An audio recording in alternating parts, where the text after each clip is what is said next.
Bonsoir et bienvenue à cette séance d'information publique. Je suis Alicia Limburner, chef relations médias et communication opérationnelle chez Exo. Nous sommes heureux de vous accueillir en si grand nombre. Nous avons préparé une rencontre qui abordera plusieurs sujets qui, nous l'espérons, sauront vous plaire. Nous reviendrons tout d'abord sur notre plan d'optimisation avec le président de notre conseil d'administration, sur les faits saillants de l'hiver avec notre directeur général, incluant l'achalandage, la ponctualité et les perturbations des dernières semaines. Nous avons reçu aussi plusieurs questions sur la refonte du secteur presqu'île à l'arrivée du REM à L'Anse-à-l'Orme. Nous répondrons à quelques-unes de ces questions lors de la période de questions, mais sachez qu'une séance d'information se tiendra précisément sur ce sujet dès que nous connaîtrons la date de mise en service du REM. Nous aurons également une entrevue sur la performance, la plus-value pour vous, notre clientèle, de notre modèle d'affaires qui nous assure notamment de la flexibilité et de la performance. Je vous invite à poser vos questions dans le clavardage tout au long de la séance. Vous êtes nombreux. Sachez que nous répondrons aux questions d'intérêt général. Vous pourrez également participer à nos kiosques pour les questions plus spécifiques. Nous y reviendrons à la fin. Alors, j'invite maintenant le président du conseil d'administration d'Exo, M. Pierre Fortin, à venir vous adresser quelques mots. Merci. Bonjour à tous et à tous. Je suis bien heureux de vous savoir nombreux à l'écoute ce soir et je vous remercie de prendre le temps de participer à cette séance d'information publique. Votre intérêt pour le transport collectif et pour Exo est d'autant plus apprécié que nous traversons en ce moment une période particulièrement difficile. À notre dernière rencontre d'information, j'ai mentionné que nous aurions des choix à faire pour passer à travers le contexte financier des prochaines années. Je rappelle que le manque à gagner du transport collectif pour 2026 dans la région métropolitaine est de 600 millions de dollars. Comme les autres sociétés de transport du Grand Montréal, Exo doit procéder à une optimisation de ses dépenses pour résorber ce manque à gagner. Notre marge de manœuvre est mince. Il faut comprendre que notre modèle d'affaires d'Exo de livrer des services de manière impartie permet une optimisation des coûts. 75 de notre budget d'exploitation sert à opérer directement les services d'autobus, de train et de transport adaptés dont vous avez besoin au quotidien. Ça limite le nombre de dépenses qui peuvent être coupées sans toucher à notre offre de service. C'est avec cette réalité en tête que le conseil d'administration a adopté le plan d'optimisation proposé par l'équipe de gestion d'Exo pour rétablir l'équilibre budgétaire et recentrer les activités sur la livraison de services de transport collectif. Il guidera la gestion d'Exo pour les prochaines années. Ce plan a été élaboré avec rigueur et dans une optique de saine gestion des fonds publics. Concrètement, on a réduit nos dépenses d'exploitation et plusieurs projets d'amélioration et de développement des infrastructures ont été ralentis ou mis sur la glace, notamment des projets d'accessibilité et d'électrification des autobus. Nous allons prioriser uniquement l'entretien et le maintien d'actifs nécessaires à la livraison de services. Certains projets portant sur l'accessibilité et l'électrification ont également été ralentis ou arrêtés. Il y a un aspect toutefois sur lequel nous ne ferons pas de compromis et allons continuer d'investir nos ressources, c'est la sécurité.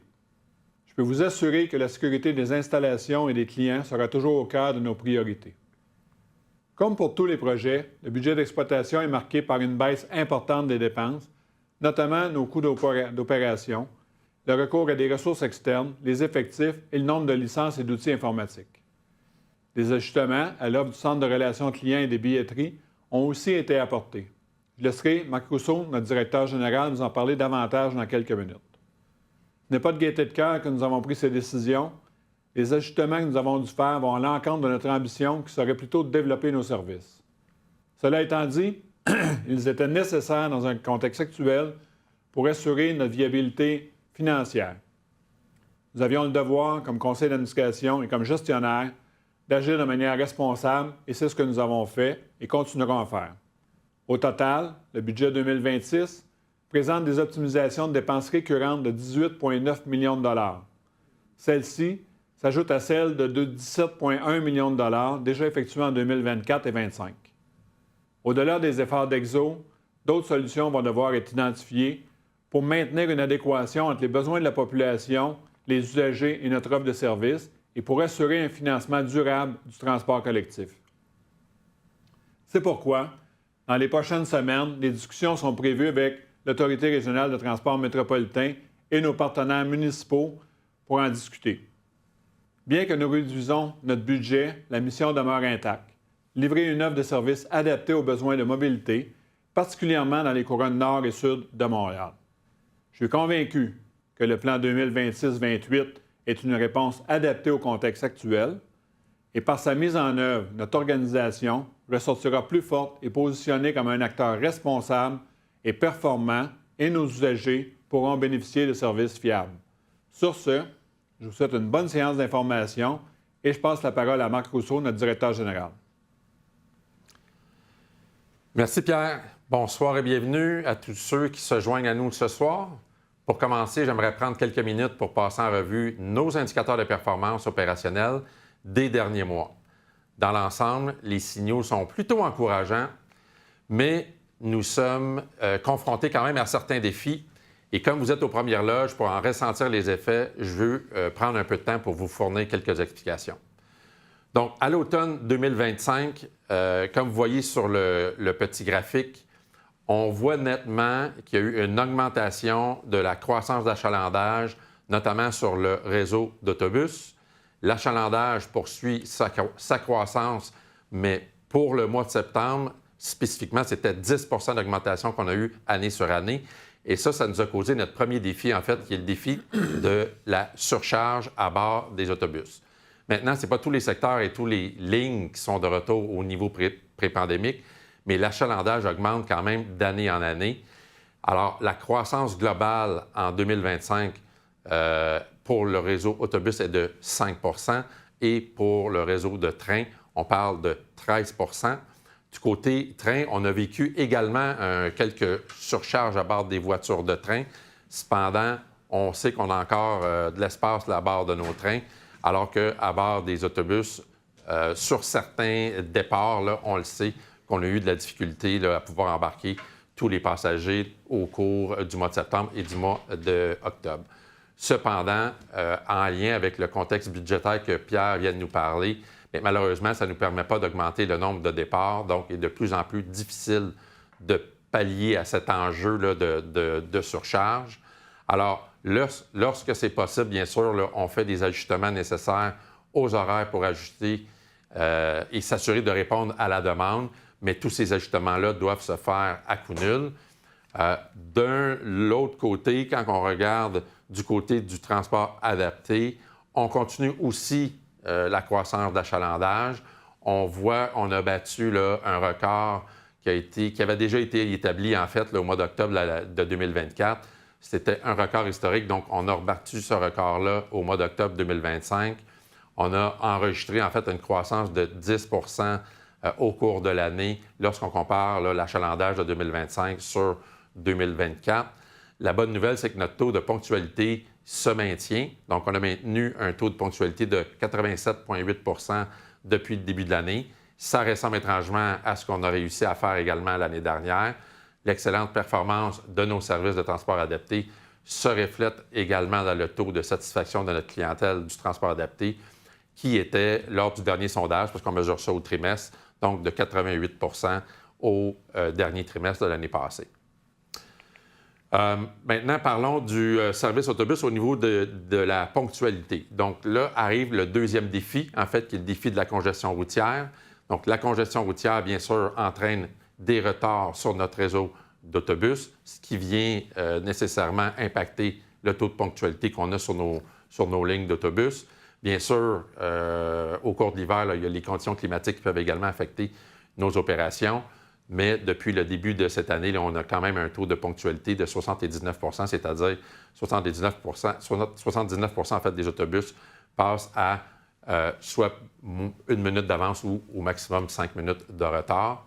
Et depuis le 1er janvier, en fait, ce qui cause ces retards-là, c'est 65 sont dus à la congestion routière et 17 à cause des conditions climatiques qu'on a souvent l'hiver au Québec. Maintenant, la bonne nouvelle, c'est le taux de livraison de service qui est quand même très élevé, là, à 99,8 depuis le début de l'année 2026. En fait, on maintient un taux de niveau de service de 99,7 au plus depuis le mois d'avril l'année dernière. Et l'année passée, en fait, le total, je pense qu'il était autour de 99,6 pour toute l'année, là, quand on prend la moyenne de l'année. Donc, ça fait très peu de voyages qui ont été annulés depuis le début de l'année. Si on se compare à la situation qu'on avait, en fait, au cours des années 22-23, là où nos partenaires en transport, nos transporteurs qu'on appelle communément, là, étaient confrontés à une pénurie de main-d'œuvre. Donc, à cette époque-là, là, je vous rappelle, le taux de livraison de services avoisinait les 97 pardon, et le manque d'effectifs était responsable de 37 des perturbations, alors qu'aujourd'hui, c'est un peu moins de 2 qui est affecté par le manque manque de conducteurs. Autrement dit, le problème de main-d'œuvre a été reconnu, traité et résorbé grâce à plusieurs mesures mises en place depuis. Au niveau de nos services trains maintenant. Alors, le taux de ponctualité varie selon la ligne. Donc, on peut voir là, que les lignes Saint-Hilaire, Candiac, Mascouche sont les lignes les plus ponctuelles. Saint-Jérôme suit et la ligne Vaudreuil et Hudson à 89,7 Ce sont surtout des enjeux liés au passage de trains de marchandises là, et les décisions du centre de contrôle des propriétaires des emprises ferroviaires, là, soit du CN ou du CP, qui expliquent notamment ces retards. Donc, comme vous savez, là, les emprises ferroviaires ne nous appartiennent pas tous. 80 des emprises là, appartiennent notamment au CN et au CP. Donc, c'est de leur responsabilité de maintenir là, les infrastructures. Et on a quand même, là, quand on regarde qu'est-ce qui vient impacter notre taux de ponctualité, on a à peu près 25 des retards qui sont causés notamment par des trains de marchandises qui viennent s'insérer là, dans nos plages horaires parce que le trafic ferroviaire est plus important que ce qui avait été prévu dans le cadre là, de la gestion du trafic là, au niveau de ces emprises-là. Donc, on dépend beaucoup d'eux pour les droits de passage, le bon fonctionnement des systèmes de signalisation, d'aiguillage ou de passage à niveau. Et tous ces éléments techniques-là comptent pour un autre à peu près 30 là, qui vient affecter, dans le fond, notre taux de ponctualité. Ce qui est important également de savoir, c'est que notre taux de livraison de service train est également quand même dans les standards qu'on recherche. Donc, notre taux de service actuel est à 98,8 depuis le début de l'année. Donc, il y a eu également très peu d'annulations de trains. Cependant, la semaine dernière, on a subi quand même passablement de perturbations quand même assez importantes sur 3 de nos lignes de train. Et je vais y revenir là, dans quelques instants pour que je puisse être capable de vous expliquer un peu ce qui s'est passé la semaine dernière, parce que c'est vraiment hors norme là, ce qui s'est produit. Donc, prenons justement le temps là, de revenir sur les événements qui ont perturbé, en fait, là, notre trafic ferroviaire de la semaine passée. Notamment, si on part... En fait, c'est une succession là, d'événements qui se sont produits là, au cours de la semaine passée. Ça débute mardi, le 17 mars. On a eu des rafales de vent, là, pour ceux qui s'en souviennent, quand même avec des pointes de vent qui étaient, pour certains endroits, qui ont été au-delà de 100 km/h, à certains endroits, notamment sur la rive sud. Ces rafales de vent-là ont fait en sorte que les propriétaires des emprises ferroviaires nous ont, dans un premier temps, imposé des limites de vitesse à tous les trains. Donc, dans un premier temps, là, ce qui s'est passé, c'est que tous les trains ont dû ralentir sur leur tracé. Et au fur et à mesure que le vent s'est mis à augmenter, eh bien, à partir du moment où il y a eu des pointes de vent à plus de 80 km/h au-dessus du fleuve Saint-Laurent, et c'est là qu'est arrivé le principal enjeu là, au niveau du ralentissement des trains et l'arrêt des trains, notamment sur la ligne Candiac. La norme, c'est que dès que les rafales de vent passent au-dessus de 80 km/h, eh bien, la voie de circulation au-delà du fleuve Saint-Laurent est arrêtée. Donc, on a dû arrêter tous les trains sur la ligne Candiac dans un premier temps à cause de ça. Ensuite, il est arrivé, toujours à cause des rafales de vent, plusieurs arbres qui sont tombés sur les voies ferrées à différents endroits sur le réseau, notamment dans le secteur de la gare Montréal-Ouest et un autre près de la gare Sainte-Catherine, ce qui est venu compliquer également là, la gestion de la circulation ferroviaire. Donc, la combinaison de ces événements-là a créé vraiment une congestion ferroviaire qu'on avait rarement vue, et certains trains ont été notamment ralentis, d'autres arrêtés. Il y a même des départs qui ont dû être complètement annulés. Donc, au cœur de cette situation-là, notre priorité a d'abord et avant tout été d'assurer la sécurité de nos passagers. Donc, c'est pour cette raison-là, en fait, qu'on a respecté, en fait, les règles ferroviaires.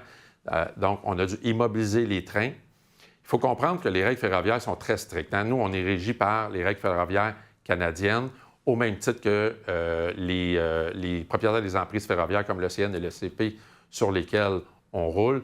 Donc, c'est extrêmement important qu'on se conforme à ces règles ferroviaires-là. Donc, les règles ferroviaires sont importantes. La signalisation également qu'il y a sur les voies ferrées est importante à respecter.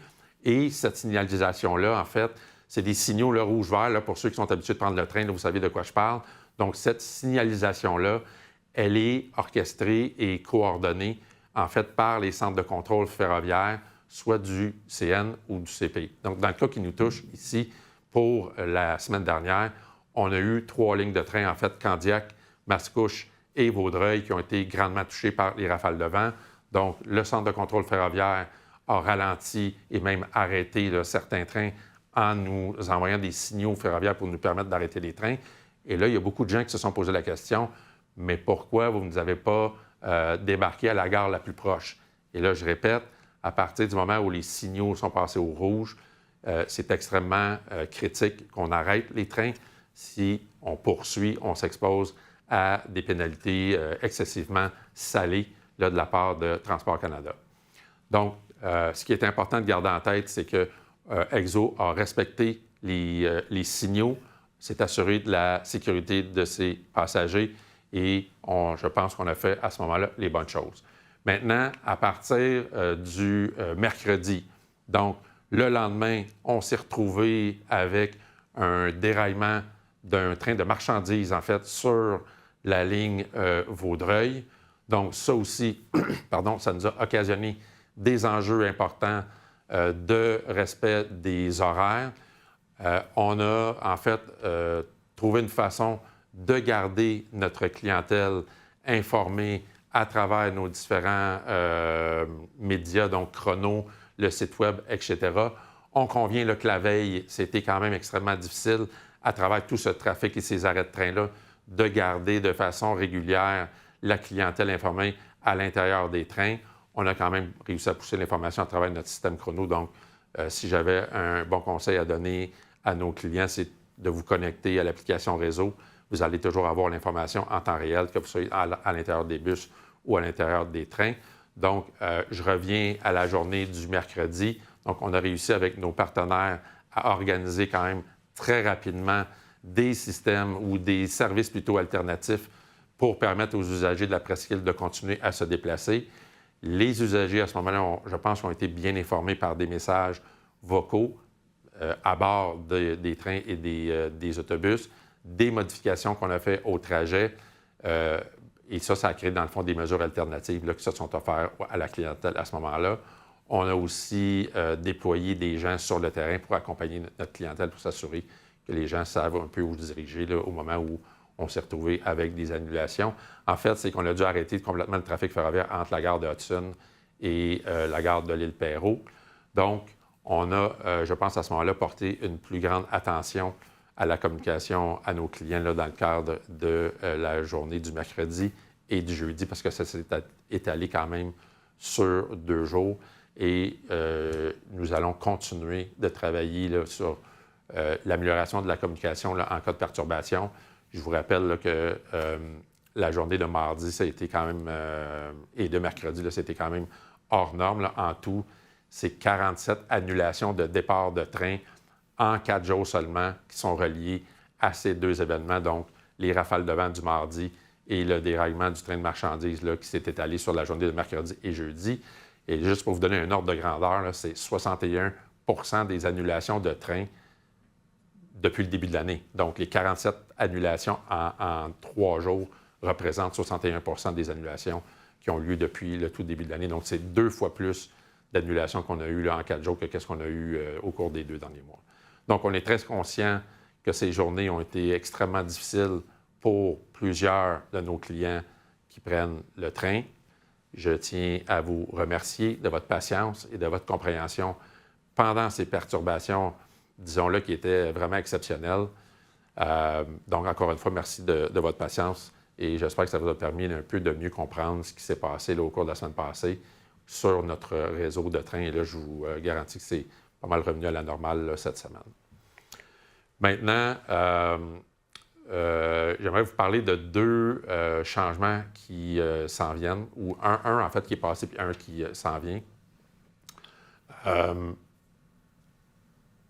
Premièrement, le centre de relations clients les horaires ont été revampés.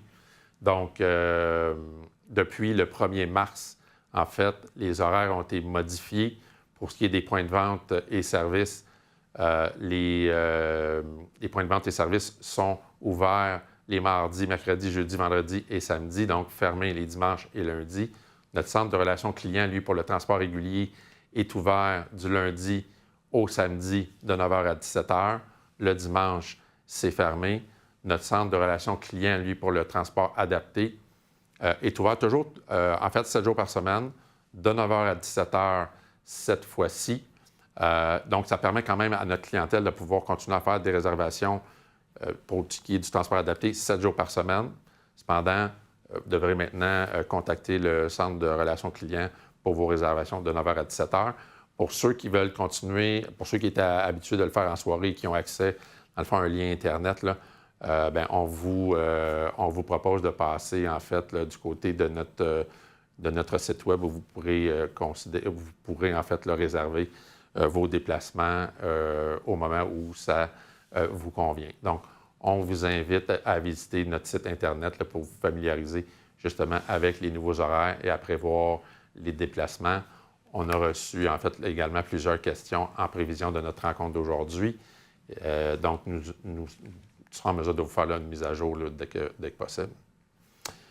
En terminant, je vais essayer de vous avancer. Pardon, il nous restait une petite diapo à vous présenter. C'était en lien, en fait, avec la refonte de réseau qui va se passer avec l'arrivée du REM. Donc, je pense que ce qui est important de savoir, c'est que on ne sait pas encore là, quelle date va se lancer le REM. Cependant, nos tracés, dans le fond, tous nos parcours sont prêts. Vous pourrez consulter, en fait, là, tous les nouveaux horaires à partir de notre site Web. Donc, je vous invite à consulter, en fait, là, notre site Web pour que vous puissiez justement vous familiariser avec ces nouveaux horaires-là.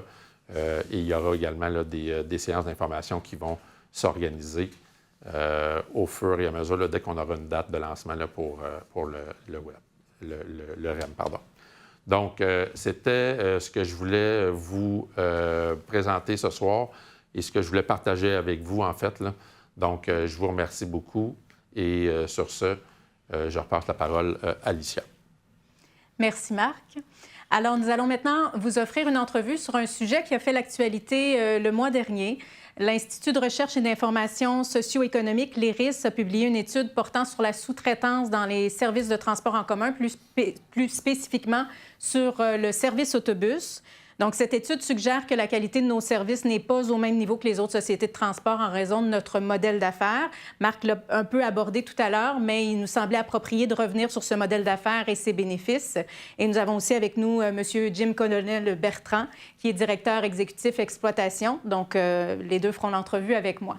Donc, bonjour à vous deux. Alors, je vais commencer tout d'abord avec Marc. Pour les gens à la maison, peut-être les gens qui nous écoutent, rappeler en quoi consiste notre modèle d'affaires, en quoi ça se distingue des autres sociétés de transport. Oui, en fait, notre modèle d'affaires est basé sur un modèle d'impartition. Donc, dans le fond, ce que ça veut dire, c'est qu'on fait affaire avec des partenaires en transport de personnes avec qui on signe des contrats. Donc, c'est différent des autres sociétés de transport qui, eux, ont leur propre chauffeur, personnel d'entretien, flotte d'autobus et garage. Donc, Exo ne possède pas d'autobus, ne possède pas le personnel ni les garages. C'est vraiment nos partenaires d'affaires qu'on appelle communément là, des transporteurs qui fournissent le matériel roulant, donc les bus, en assurent la conduite et le maintien et l'entretien. C'est le même principe pour le transport adapté. Donc, on signe aussi des contrats avec des transporteurs qui nous fournissent des minibus, des microbus, et on fait également affaire avec l'industrie du taxi pour nous fournir des berlines adaptées, donc des véhicules adaptés pour les gens à mobilité réduite. C'est un peu différent pour le mode train. Donc, du côté train, Exo est propriétaire des voitures et des locomotives, de ses centres d'entretien et des garages sur son territoire. Et on va confier, dans le fond, l'opération et la maintenance de nos trains, de nos centres de maintenance en sous-traitance. C'est le même principe, là, donc en épartition avec des experts qui font ça. Donc, principalement, notre modèle est basé sur le faire-faire et sur un modèle là, en épartition avec des partenaires d'affaires. Parfait, merci. Et selon les conclusions de l'étude de l'IRIS, le modèle d'affaires engendrerait des bris de service. Est-ce que c'est quelque chose qui est vrai? Bon, là, je pense qu'il faut faire attention avec les conclusions de cette étude-là. La période à laquelle elle fait référence, là, c'est sur les années 22, 23, 24. Donc, je pense que la réalité d'aujourd'hui est bien différente de ce moment-là. Les années 22 et 23 ont été des années quand même difficiles, là, on s'en est pas caché. C'était la période post-pandémie. Donc, après la pandémie, je pense qu'il y a eu, tout le monde se rappelle qu'il y a eu une pénurie de main-d'œuvre qui a frappé le Québec.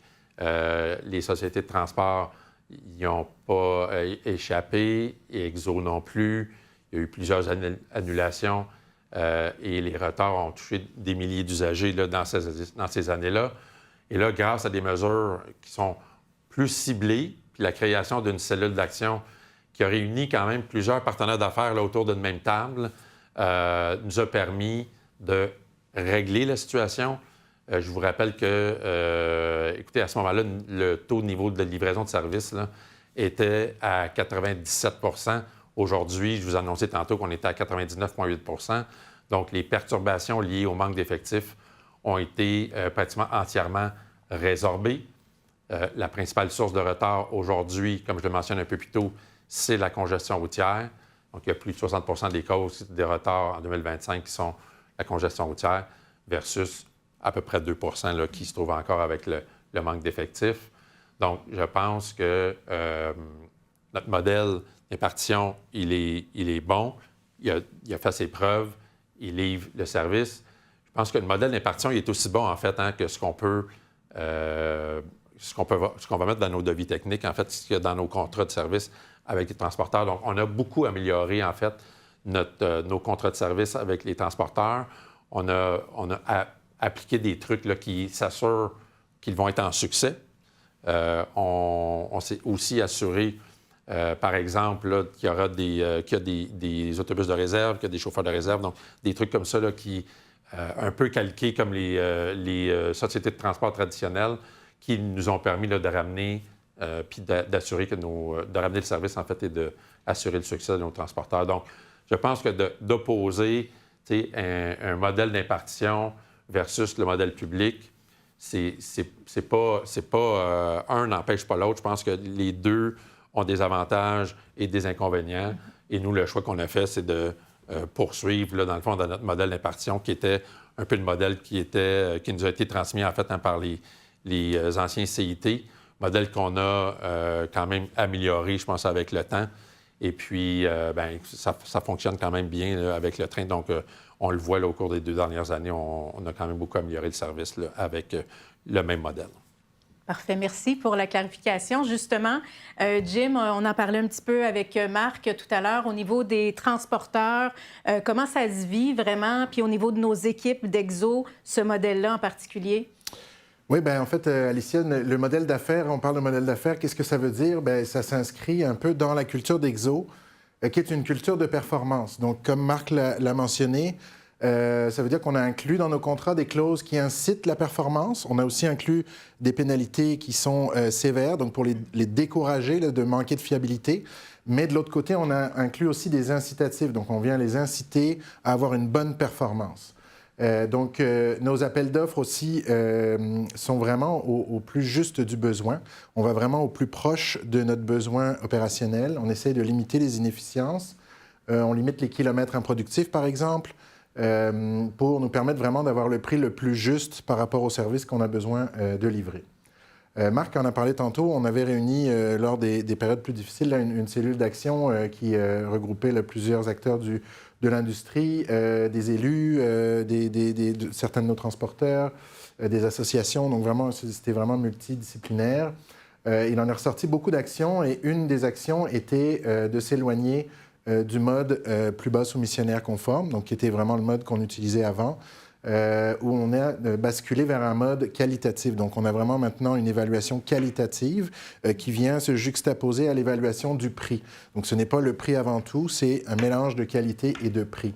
Ce qui fait que on est capable vraiment d'aller choisir le meilleur fournisseur là, qui nous permet de livrer le meilleur service par la suite. Et puis, ça vaut à la fois pour nos contrats de train et à la fois pour nos contrats d'autobus. Donc, ça, c'est la partie un peu contractuelle. Qu'est-ce que ça veut dire maintenant dans la vie de tous les jours? Comment est-ce qu'on gère nos opérations par rapport à nos collègues des autres sociétés de transport? C'est un petit peu différent parce qu'on a une partie des équipes qui sont chez nos transporteurs et une partie des équipes qui sont chez nous. Donc, on a, par exemple, des centres de contrôle qui sont chez nous, qui s'assurent de faire une vigie. Hein. On est en mode vraiment contrôle de la livraison du service qu'on demande à livrer à nos transporteurs. Et nos transporteurs ont plus la gestion de la répartition, donc s'assurer qu'il y a un chauffeur derrière un volant et que chaque voyage est couvert pour s'assurer que les voyages sont faits.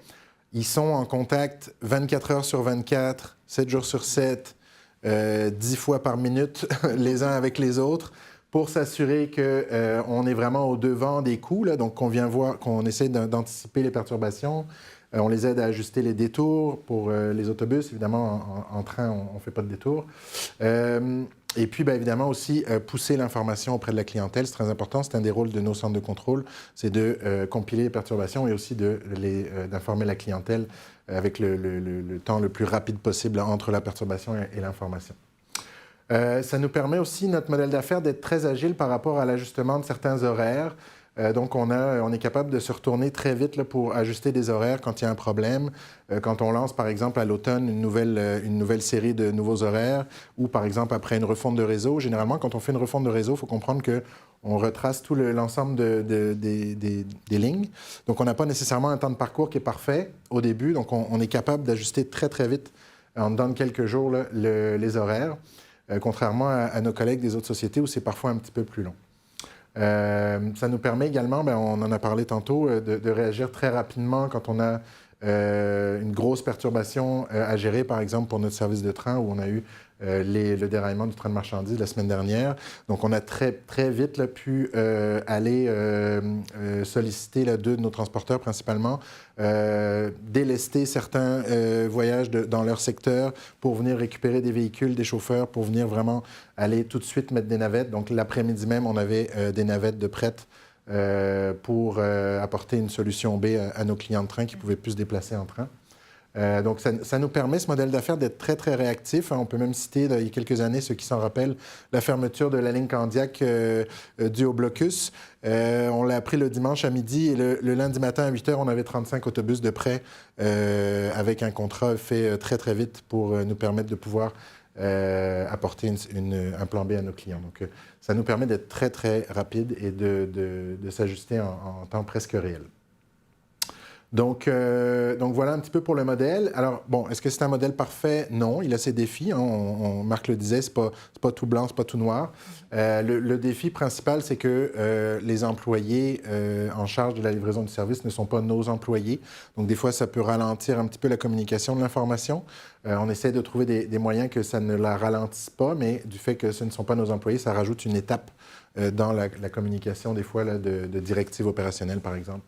Au niveau du personnel de nos transporteurs. Puis au niveau des trains, on est évidemment limité par le fait qu'on n'est pas propriétaire de nos emprises ferroviaires. Donc forcément, on n'est pas décisionnel là, dans la priorisation des trains par rapport aux trains de marchandises entre les nôtres et ceux du CN et du CP. Donc évidemment, là, ça nous limite un petit peu là, dans nos critères de décision. Donc, il y a quelques défis, comme je le disais, mais ça demeure que c'est un modèle performance et basé sur la performance. Les transporteurs ont tous les soirs leur performance de la journée, tous les lundis la performance de la semaine dernière, tous les mois la performance du mois passé. Ils sont rencontrés en rencontre de performance. On a des plans d'action, on ajuste le tir quand il y a des écarts. Donc, c'est vraiment très, très, très agile. Puis, qui dit performance dit des coûts qui sont au plus juste, comme je le disais plus tôt. Là, on essaie vraiment dans nos contrats d'être au plus juste des coûts. Ce qui fait en sorte que nos coûts horaires, nos coûts kilométriques sont vraiment significativement plus bas que nos collègues des autres sociétés de transport. Puis ça a été démontré là, par l'étude de RCGT qui avait été publiée en 2024. Merci. Marc, j'ai une dernière question. On a parlé des avantages de notre modèle d'affaires. Est-ce que, quand même, on voit des améliorations qu'on peut apporter à ce modèle d'affaires-là? Est-ce qu'on va aller de l'avant avec ça dans les prochaines années? Oui, en fait, on a déjà commencé à faire évoluer notre modèle. On a déjà commencé à recevoir nos premiers véhicules. Dans ce cadre-ci, là, ça s'inscrivait dans l'électrification des transports. Donc, on a reçu nos premiers véhicules. On souhaite devenir progressivement propriétaire de notre flotte d'autobus et de nos garages. Donc, on ferait toujours affaire avec des transporteurs privés.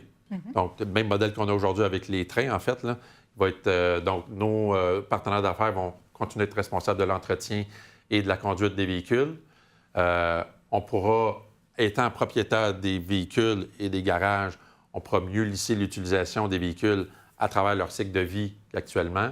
On va pouvoir également bouger les véhicules d'un secteur à l'autre, là, ce qu'on ne peut pas faire aujourd'hui parce que les véhicules ne nous appartiennent pas.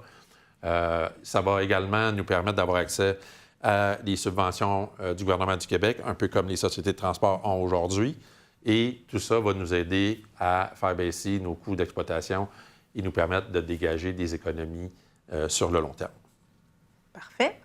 Alors, je vous remercie pour cette entrevue, pour ces bonnes informations. J'espère à la maison que ce segment vous a plu, que vous a aidé à mieux comprendre comment Exo travaille à chaque jour pour améliorer votre quotidien. Alors, on va maintenant passer à la période de questions. Donc, je vais inviter aussi nos représentants qui vont se joindre à nous. On ajoute maintenant à notre plateau Caroline Julie Fortin, qui est directrice communication affaires publiques. On ajoute aussi Marco Cruz, qui est directeur par intérim du développement et planification de la mobilité chez Exo. Et on retrouve notre président également, M. Fortin. Donc, merci d'être là à tous. Alors, on va alterner entre les questions qui sont posées à l'avance via le formulaire de participation qui était en ligne, également les questions qui sont posées dans le clavardage depuis le début de la séance. Je vous rappelle que votre question doit être d'intérêt public pour que tous puissent en bénéficier pour toute question d'aide au déplacement, trajet, horaire, tarification. On vous encourage à aller utiliser nos outils numériques. On sait que vous êtes très nombreux. Le temps est limité, donc on va regrouper certaines questions sur le même sujet. On ne pourra malheureusement pas toutes y répondre, mais vous allez voir plus tard, il y aura quand même des kiosques d'information. Je vais nommer le prénom de ceux qui ont posé la question traitée afin de préserver l'anonymat, mais aussi pour que vous puissiez savoir que c'est votre question qui sera répondue. Et donc, comme je vous le disais, suite à la période de questions, les kiosques d'information virtuels vont vous permettre peut-être d'aller poser des questions plus spécifiques à nos représentants d'Exo. Donc, la première question concerne la refonte de notre réseau d'autobus dans la presqu'île. Donc, René et Michael nous ont posé une question concernant les plans de relève lorsque les services du REM sont perturbés. Jim, est-ce que tu pourrais répondre? Bien oui, ça va me faire plaisir. Bonjour, messieurs. Merci de votre question. Donc, en fait, c'est vraiment l'Autorité régionale de transport métropolitain, la RTM, qui est responsable de planifier les services de relève pour le REM et de déléguer ces services à un OPTC. Dans le cas de la section de lance-alarme, c'est la STM qui a été choisie par la RTM pour opérer les services de relève en cas d'arrêt du train. Donc, nos autobus vont continuer d'aller au terminus de lance-alarme du REM et les clients pourront transférer dans des services de navette du REM. Évidemment, on vous rappelle que notre ligne de train Vaudreuil-Hudson est toujours là, donc on vous invite à l'emprunter. Merci. Alors, nous avons aussi reçu des questions concernant l'abolition de certaines lignes du secteur, en particulier la ligne 40 vers Côte-Vertu, la ligne 91 qui dessert le cégep Gérald Godin. Marco répondra à cette question. Avec plaisir. Merci pour la question. Donc, effectivement, dans le cadre de la refonte, nous avons repensé à notre réseau d'autobus pour le simplifier puis améliorer les rabattements au mode structurant, dont le REM dans ce cas-ci au niveau de la station à Salorme. De là, les usagers pourront utiliser les autobus de la STM ou le REM pour compléter leur déplacement. Bien entendu, quand un mode structurant comme le REM est mis en place, nous devons nous assurer qu'il n'y ait pas de dédoublement de service, justement, pour optimiser. Dans ce contexte-là, on a déployé davantage un réseau pour le rabattement et compléter le réseau local en conséquence. La refonte renforce une connectivité régionale, métropolitaine, tout en respectant un cadre budgétaire, bien entendu. Dans le contexte actuel, au niveau des budgets limités, afin de répondre aux orientations que nous avons reçues de l'autorité, des décisions difficiles ont dû être prises, notamment en lien avec le rabattement REM. Par défaut, nous avons dû faire des choix au travers du territoire. Exo s'est orienté vers une réduction de couverture dans certains cas, malheureusement. On a aussi été obligé de redresser, remodifier un petit peu nos lignes pour tenter de respecter les orientations en conséquence. D'accord. Maintenant, on va prendre une question de Sacha qui nous pose une question en fait sur le service à Saint-Lazare, souhaiterait avoir plus de services la fin de semaine et hors pointe pendant la semaine. Dans la même ordre d'idée, il y a Bianca, une résidente de Vaudreuil-Dorion, qui aimerait savoir pourquoi les arrêts d'autobus sont retirés sur certains trajets. Marco. Bien, un petit peu encore avec le même contexte budgétaire qui est difficile et les orientations reçues et en raison des choix qui ont été difficiles à faire. Je vous dirais, dans certains cas, on couvre moins de territoire, c'est vrai. Donc, c'est sûr que ça représente un petit peu plus de distance de marche et des changements d'habitude que l'on va tenter d'accompagner la clientèle. Dans certains cas, par contre, on a aussi des bonifications de services. En respectant les orientations, ça nous a aussi amené à bonifier du rabattement REM et bonifier certaines périodes au niveau de l'offre de service, notamment la fin de semaine, par exemple. À l'heure actuelle, malheureusement, le budget d'Exo ne permet pas l'ajout de services supplémentaires. Nous avons par contre élaboré une base de réseau qui va pouvoir nous permettre de le faire évoluer dans le futur lorsque des budgets deviendront disponibles. Prochaine question. Toujours dans la presqu'île, Massiouane et Sarah sont préoccupés par les options offertes aux résidents de Vaudreuil depuis la suppression des lignes 115 et 15, en particulier en soirée, pour les résidents de Dorion Garden et de la rue Chicoine. Marco, toujours?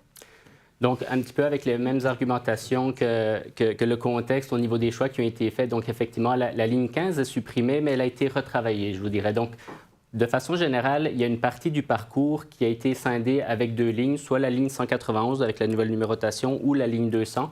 Malheureusement, ces deux lignes-là vont arrêter aux alentours de 19h30, 19h45. Par contre, on va maintenir une ligne qui est un petit peu plus à l'est du territoire de Vaudreuil, qui est la 190. Elle va opérer jusqu'à minuit 30 à peu près, un petit peu plus. Par contre, au niveau de la 115, qui, elle, opère davantage la fin de semaine, elle est combinée avec les trois lignes, donc la 190, 191 et la 200, donc qui dessert le territoire de façon générale. Et de ce côté-là, il y a un maintien de l'offre de service équivalente à aujourd'hui, donc il n'y aura pas de perte en termes d'offre de service et de couverture pour la fin de semaine, ce qui est quand même quelque chose d'intéressant.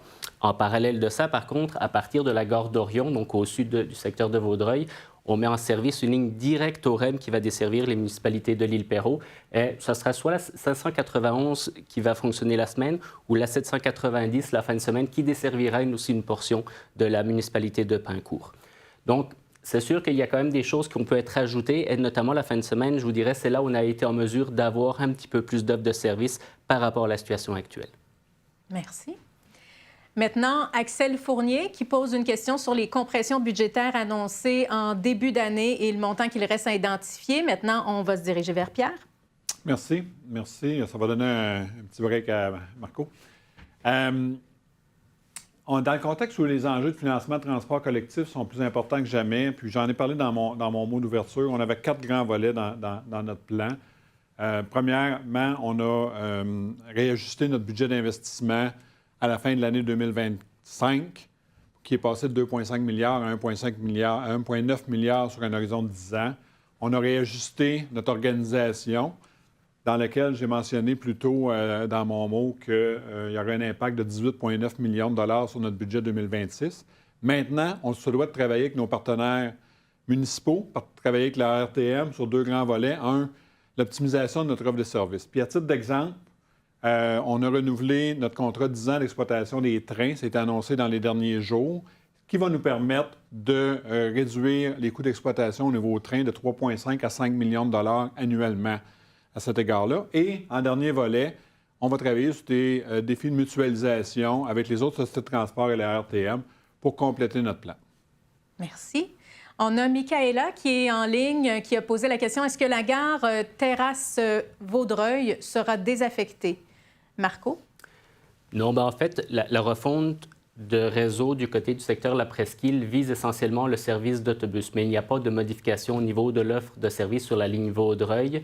Il n'y a pas de réduction de service et on tente de faire un arrimage. Donc, la gare va continuer d'être desservie telle qu'aujourd'hui. Parfait. Également, Roxane en ligne qui... non, excusez-moi, plutôt la prise de questions pour le clavardage. On va maintenant passer aux questions sur le service de train. Stéphanie, qui nous demande si la ligne Exo-Vaudreuil-Hudson verra le nombre de gares diminuer lorsque l'antenne en Salorme du REM entrera en service. Marc? Oui, en fait, Exo n'a pas de plan à l'heure actuelle pour éliminer quelques gares que ce soit sur son réseau de train. On va être clair. On croit fermement que le train et le REM sont deux modes de transport collectif complémentaires. Et on nous pose souvent la question et je réponds toujours la même chose. Donc, c'est vraiment deux modes de transport complémentaires qui ont chacun leur avantage et qui peuvent coexister dans l'écosystème de transport collectif métropolitain. Merci. Et maintenant, on a Youssour qui nous demande comment fonctionne le partage des voies entre les trains d'Exo, les trains de marchandises et si ça limite la fréquence ou la ponctualité. Sa question porte aussi sur les plans d'Exo pour construire ou acquérir plus de voies dédiées. Jim? Oui, merci pour la question. Oui, comme je l'ai expliqué un peu tantôt, on est sur les voies du CN, du CP. Donc, c'est vraiment les trains de marchandises. Hein, c'est leur dada, c'est leur business. Donc, ils privilégient leur train. On a évidemment, on négocie des créneaux de passage pour nos trains. Donc, c'est toujours les mêmes créneaux. On s'entend sur un prix, un contrat. On passe nos trains dans ces créneaux-là. Mais par contre, ça arrive qu'ils nous demandent d'arrêter nos trains pour passer un train de marchandises qui aurait besoin de passer. On l'a dit, ça représente une bonne proportion là, de nos perturbations, hein, plus de 20 des retards au niveau de nos perturbations, et incluant aussi d'autres perturbations liées à l'infrastructure ferroviaire, là, les passages à niveau, signalisation, aiguillage, défectueux, ou ainsi de suite. Donc, c'est toutes des responsabilités là, dans la cour là, du CN ou du CP. Et puis, pour la notion d'acquisition de voies, on a eu dans les cartons, pendant un moment donné, là, un projet d'acquisition de voies pour la ligne Saint-Jérôme puis d'électrification. Malheureusement, là, dans le contexte budgétaire, là, comme Pierre l'a mentionné, avec des coupures d'investissement massifs, là, on n'a malheureusement plus les moyens de pouvoir faire ce genre de projet-là dans le futur. Proche, en tout cas. Alors maintenant, Ernest Junior qui nous demande à quel moment Exo prévoit remettre les départs comme c'était avant la fermeture du tunnel Mont-Royal ou ajouter des voitures supplémentaires sur la ligne Mascouche, Jim? Oui, oui. Donc effectivement, pendant la pandémie, je vous l'ai dit qu'on était agile tantôt, donc on a été agile, on s'est ajusté à l'achalandage, on a tout de suite retiré certains départs pour économiser des coûts d'exploitation parce que, évidemment, avec l'achalandage qui chutait, les revenus chutaient aussi, on a essayé d'ajuster au maximum nos coûts d'exploitation. Par contre, ces deux départs-là ont été ramenés dès l'automne 2021. Donc, on voyait un retour de l'achalandage, on anticipait un retour de l'achalandage. Donc, ils ont été ramenés dès l'automne 2021. Et puis, au niveau de la fermeture du Mont-Royal, vous vous rappelez qu'il y avait quelques départs là, qui allaient jusqu'à la gare centrale, qui faisaient le tour de la montagne là, pour se rendre jusqu'à la gare centrale.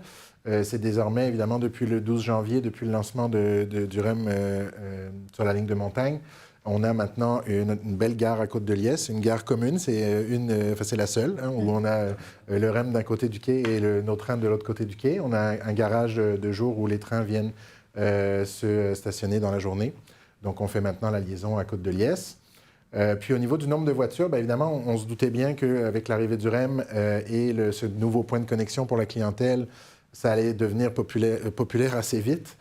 Puis c'est vraiment le cas. Donc, on avait anticipé en déplaçant finalement deux voitures de notre ligne Saint-Hilaire, là, en s'assurant que ça n'impacte pas les clients de la ligne Saint-Hilaire, pour rajouter ces voitures-là sur des rames de la ligne Mascouche sur les départs les plus achalandés. Et puis, on avait bien fait parce qu'on a noté entre février 2026 par rapport à février 2025, plus 35 d'achalandage sur notre ligne Mascouche. On est très content parce que c'était une ligne qui avait été quand même très affectée par les travaux du REM et qui avait vu son achalandage baisser énormément, pas juste à cause de la pandémie, mais aussi à cause du très long détour là, qui prenait beaucoup de temps. Là, donc, il y a beaucoup de gens qui se sont désengagés. Donc là, on est content de voir ces clients-là revenir avec la connexion au REM. Et dans le même état d'esprit, il y a Hicham, Manuela et Linda qui nous demandent si Exo a des plans d'expansion, d'amélioration du service de train de banlieue, notamment par l'ajout de départs. Marc? Écoutez, malheureusement, on n'a pas de plan à l'heure actuelle d'ajouter des départs sur nos lignes de train. Je pense que, on a fait état là, de nos enjeux financiers actuellement. Donc, malheureusement, on n'a pas de capacité. Là. On est à la limite de ce qu'on peut faire actuellement avec le budget qu'on a au niveau de notre réseau ferroviaire. Michael, maintenant, qui nous demande s'il est possible de remettre en place le stationnement incitatif de la rue Boileau à Vaudreuil, Jim? Oui, alors ce stationnement-là avait été mis en place un peu dans l'urgence, en fait, suite aux travaux du pont de l'île aux Tourtes. On se retrouvait avec vraiment une seule voie de circulation sur le pont de l'île aux Tourtes qui créait une congestion monstre. Donc, pour mesure d'atténuation, pour permettre aux gens de pouvoir embarquer dans nos trains, on avait non seulement ajouté des voitures, mais on avait aussi essayé de trouver des stationnements. C'était financé par le ministère des Transports et de la Mobilité durable. Depuis la réouverture d'une deuxième voie sur le pont de l'île aux Tourtes, ce stationnement qui se situait sur un terrain privé a été donc aboli. L'entente entre le MTMD et le partenaire privé a été abolie. Par contre, il reste encore un stationnement là, sur la rue, je ne me rappelle plus du nom de la rue, mais il reste encore un stationnement qui est en fait le stationnement de la ville, auquel on a encore accès, puisqu'on a une entente avec la ville qui nous prête ce stationnement-là. Et évidemment, bien, le stationnement de notre gare Vaudreuil qui est encore évidemment disponible pour embarquer dans nos trains. Maintenant, une question de Simon. Quelle stratégie comptez-vous utiliser pour attirer plus d'utilisateurs? Donc, Caroline Julie. Bien, en fait, merci, bonsoir. On utilise plusieurs stratégies qui vont plutôt de l'ordre de la communication et du marketing. Par exemple, une fois par année, on s'assure de communiquer avec les nouveaux résidents. On travaille en partenariat avec les villes de notre territoire, identifie où, dans quel secteur sont les nouveaux résidents dans leur ville et on s'assure de leur transmettre toute l'information possible sur les services de transport collectif auxquels ils ont accès. Donc, ça fait partie des initiatives qu'on va faire.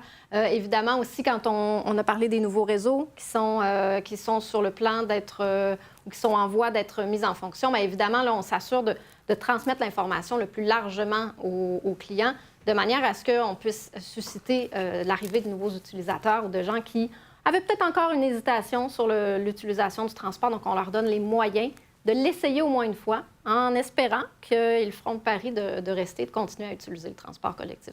Ce sont deux exemples d'éléments de communication qu'on va faire pour encourager les clients à utiliser le transport collectif. Merci. Maintenant, Martine demande d'ajouter un écran affichant en temps réel les horaires des bus au métro en Grignon. Caroline Julie? Oui, bien, en fait, le terminus en Grignon est géré par nos homologues, la STM. Je vous encourage donc à leur transmettre votre suggestion. On s'assurera aussi de la transmettre, bien entendu.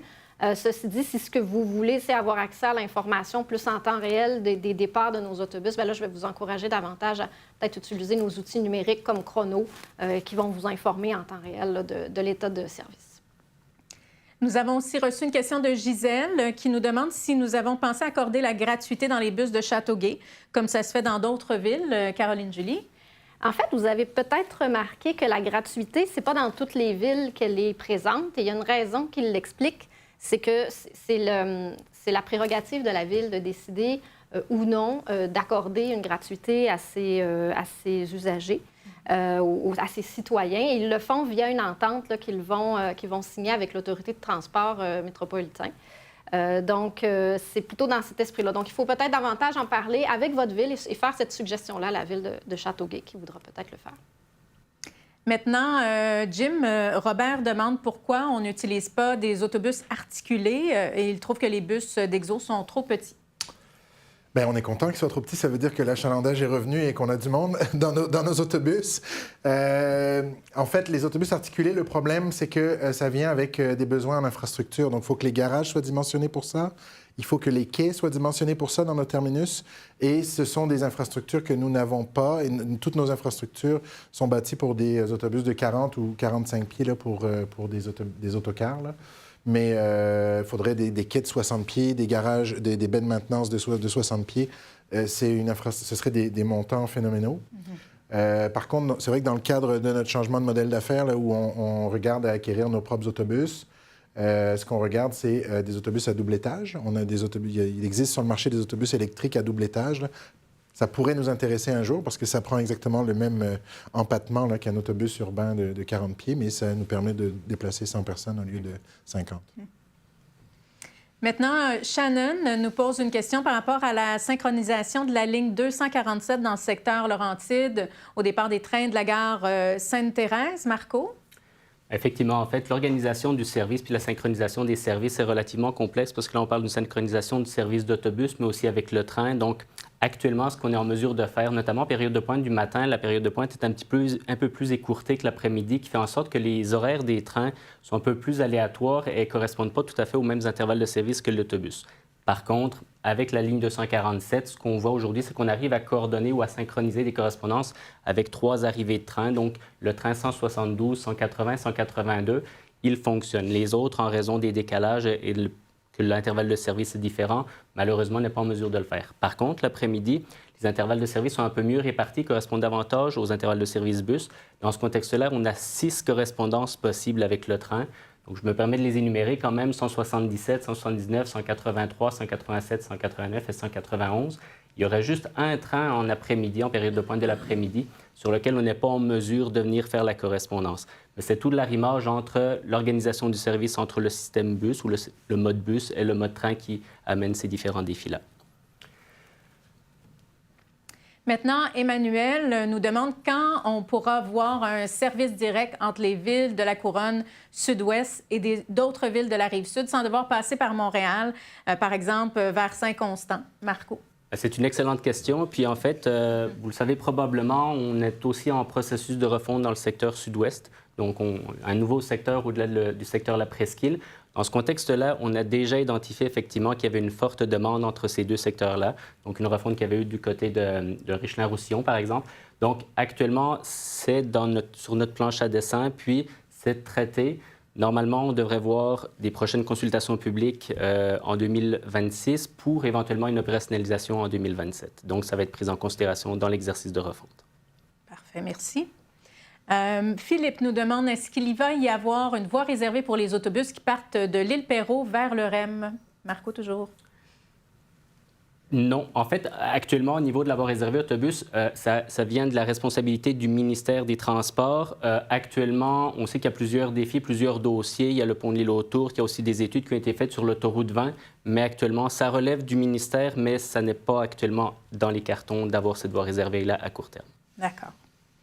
Sébastien revient sur la refonte du secteur Laurentide, soulève le manque de services de fin de semaine et les heures de service en semaine pour les lignes 225, 226, 227, 228 entre Deux-Montagnes et Saint-Eustache. Marco. Donc, sensiblement dans le même contexte que la refonte du secteur La Presqu'île, quand nous avons fait la refonte dans le secteur Laurentide qui a été déployé en 2025, le contexte budgétaire était sensiblement le même, donc il fallait qu'on ait un budget d'exploitation équivalent. Quand on déploie les réseaux, quand on élabore l'offre de service, il y a une adéquation entre l'offre, la demande et aussi les budgets qui nous permettent de déployer ça. Donc, conséquemment, nous n'avons pas été en mesure d'ajouter du service. Par contre, nous avons quand même respecté l'offre de service antérieure. Donc, on a un service équivalent, mais nous n'avons pas été en mesure d'avoir plus de services que ce qui était déjà opéré. D'accord. Nous avons reçu une question de Bruno qui demande quand Exo va-t-il offrir l'accès Wi-Fi gratuit dans ses trains, Caroline Julie? On y a déjà pensé, on l'a déjà analysé. Malheureusement, c'est sûr que le coût, l'investissement que ça requerrait dépassait en quelque sorte les bénéfices attendus là, en termes d'expérience client ou en termes de ce que les gens pourraient en faire d'usage. Donc, effectivement, suite à l'analyse, ce projet-là n'est pas allé plus loin. Donc, ça ne sera pas le cas.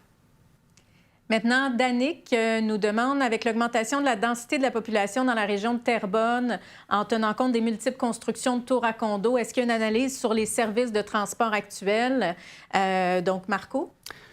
Encore là, dans le même contexte que ce qu'on a vu dans la presqu'île, le secteur sud-ouest, dans le secteur Terrebonne-Mascouche et l'Assomption, en fait, il y a aussi un exercice de refonte qui a été débuté et initié en 2024. Il y a plusieurs activités qui sont prévues. Donc, il y a eu une première qui était la captation des besoins. Par la suite, on a rencontré les parties prenantes, on a fait une cueillette d'informations au niveau de tout ce qui était les besoins, identifier aussi les nouveaux déplacements au travers du territoire.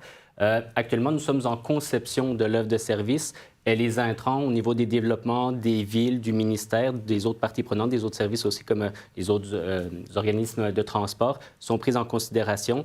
Dans le processus actuel, nous visons aussi à aller rencontrer la population, nos élus, nos parties prenantes pour présenter les concepts de réseau. Après ça, la population pour leur présenter l'offre de service qui a été travaillée pour encore là potentiellement un déploiement de cette refonte-là en 2027. Merci à tous. Alors, c'est ce qui met fin à la période de questions.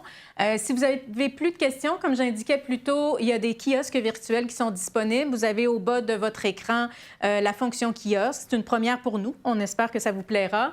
Vous pourrez aborder des questions train avec notre directeur Gaëtan Turcotte, des questions autobus avec notre directrice Catherine Beaulieu, les questions sur le transport adapté aussi avec notre chef de service Elmi Zahiri. Alors, vous serez transféré dans une salle. Vous pourrez mentionner quel service vous intéresse. Merci de prévoir un temps d'attente. Ce sera une personne à la fois et les kiosques dureront environ une trentaine de minutes. Alors, si vous préférez ne pas attendre, vous avez encore des questions, vous pouvez quand même accéder au clavardage. On va s'assurer un suivi dans les prochains jours. Et je vous rappelle qu'un tirage aura lieu également après la rencontre parmi l'ensemble des personnes qui sont inscrites. Les gagnants vont être contactés au cours des prochains jours. Alors, merci beaucoup de votre présence. J'espère que vous avez apprécié. Bonne fin de soirée.